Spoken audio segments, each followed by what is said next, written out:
আসসালামু আলাইকুম everyone, welcome back to my channel.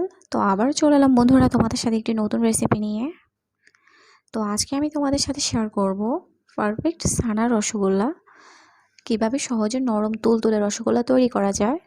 আমি তোমাদের সাথে সেটাই শেয়ার করব। তো কথা না বাড়িয়ে চলে যাই মূল রেসিপিতে। তো প্রথমে আমি চুলায় একটি প্যান বসিয়ে দিলাম, আর এতে আমি দিয়ে দিলাম 1 লিটার দুধ। এটা কিন্তু ফুল ক্রিম দুধ, অবশ্যই ফুল ক্রিম মিল্কটা হতে হবে, তা না হলে করলে রসগোল্লাটা কিন্তু পারফেক্ট হবে না। তো এখন আমি এই দুধের মধ্যে বলক আসা পর্যন্ত ওয়েট করব। তো দেখতে পাচ্ছ এখন দুধের মধ্যে বলক চলে এসেছে, একটা বলক আসলেই যথেষ্ট। এখন আমি চুলাটাকে বন্ধ করে দেব। বন্ধ করে দিয়ে এই দুধের মধ্যে এক্সট্রা যে ভাবটা আছে সেটা যেন কেটে যায়, সেজন্য একটু সময় আমি ওয়েট করব। তো আজকে আমি টক দই দিয়ে ছানা কাটবো।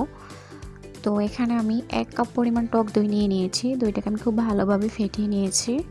টক দই দিয়ে আসলে ছানাটা খুবই ভালো হয়। সরি, আসলে এখানে আমি টক দই দিয়ে যে ছানাটা কেটেছিলাম সেটা স্কিপ হয়ে গিয়েছে আমার। এনিহাও আমার ফোনে একটু সমস্যা হয়েছিল, যে কারণে ভিডিওটা আসলে করা হয়নি। তো ওই মোমেন্টটা আমি তুলতে পারিনি, তো সেজন্য আমি সরি। আমার ছানাটা কাটা হয়ে গেছে। এখন আমি ছানাটাকে ঠান্ডা পানি দিয়ে, একটু হালকা ঠান্ডা পানি দিয়েছি যাতে অতিরিক্ত গরমটা যেন চলে যায়। আর ছানাটা যত দ্রুত ঠান্ডা হবে ততই কিন্তু সফট হবে। তো আমি কিন্তু খুব বেশি পানি দেইনি, জাস্ট এক্সট্রা গরমটা যেন যায় একটুখানি পানি দিয়ে দিয়েছি। এখন এই পানিটাকে ঝরিয়ে আমি কিছুক্ষণ এরকম করেই আমি জাস্ট রেখে দেব, যাতে করে গরম ভাবটা চলে যায়। খুব বেশি পানি দিয়ে চাপাচাপি করার দরকার, এগুলো ছানাটা কিন্তু খুব বেশি স্পঞ্জি হয়ে যাবে। দেখতে পাচ্ছ আমি ছানাটাকে একটু ঠান্ডা করে নিচ্ছি। এবার আমি এটাকে এরকম একটা টুপলির মতো করে নিয়েছি,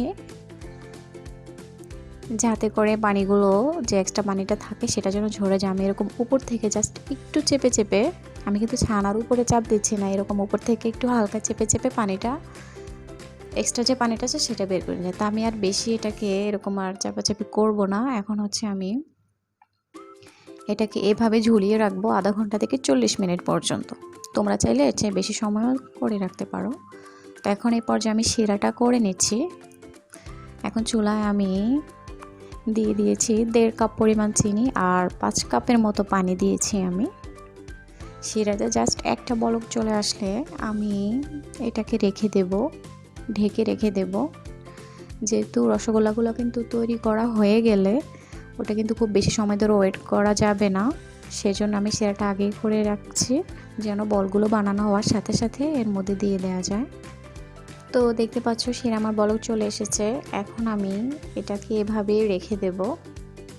এখন আমি চুলাটা বন্ধ করে এটাকে ঢাকনা দিয়ে ঢেকে রেখে দেব। তো এদিকে আমি দেখতে পাচ্ছ আমার ছানাটা কীরকম হয়েছে।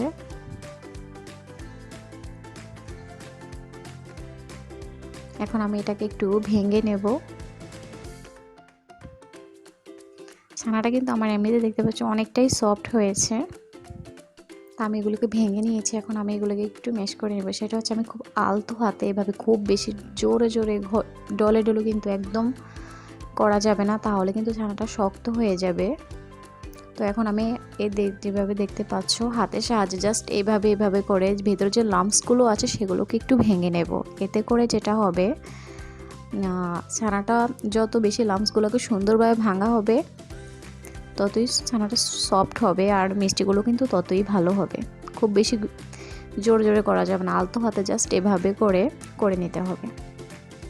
তো আমি প্রায় 6 মিনিটের মতো এরকম করে করে নিয়েছি। এখন কিন্তু আমার ছানাটা একদমই নরম হয়ে গেছে, দেখতে পাচ্ছ। এটা কিন্তু এখন গোল হয়ে যাচ্ছে এরকম। তো এখন আমি এতে দিয়ে দেব 1 চামচ ময়দা। তোমরা চাইলে এখানে ময়দাটা দিয়ে আমি খুব ভালোভাবে আবার এটাকে মিক্স করে নিয়েছি। এখন এটা পুরোপুরি রেডি। আমি একটু দেখিয়ে দিচ্ছি যে এরকম করলে কীরকম হয়, গোল করলে।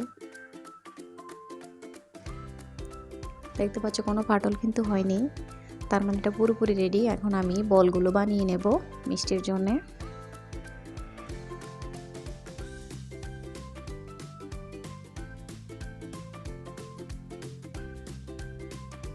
তো আমি একটা নাইফের সাহায্যে ছোট ছোট টুকরো করে নিচ্ছি, যাতে করে চোখে না দেয় জাস্ট। তো আমি এখানে 9টা গোলা করে নিয়েছি। তোমরা যদি চাও এর চেয়ে কম বেশি বা ছোট বড় করতে পারো, এটা স্ট্যান্ডার্ড সাইজ। এখন আমি এভাবে বলগুলো প্রথমে বানিয়ে নেব। খেয়াল রাখতে হবে, দেখতে পাচ্ছ বলের মধ্যে কিন্তু কোনো ফাটল নেই, একদমই পারফেক্ট। এভাবে আমি সবগুলোকে তৈরি করে নেব। তো আমার সবগুলো মিষ্টি তৈরি করা হয়ে গেছে। এখন আর আমি ওয়েট করব না, আমি সঙ্গে সঙ্গে আমি যে শিরাটা করে রেখেছিলাম সেই শিরাটা কিন্তু আমি এখন আবার চুলাটা জ্বালিয়ে দিয়েছি, আর ওই হালকা গরম শিরার মধ্যেই কিন্তু আমি মিষ্টিগুলো দিয়ে দিচ্ছি।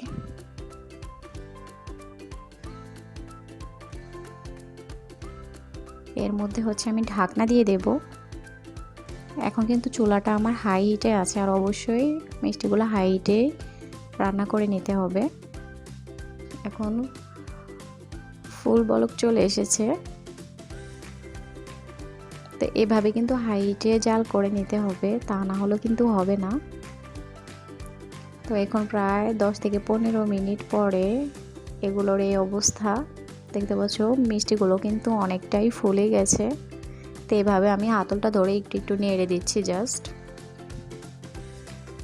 চুলাটা কিন্তু শুরু থেকে শেষ পর্যন্ত মিডিয়াম হাই রেখেই জাল করতে হবে, তা না হলে কিন্তু হবে না।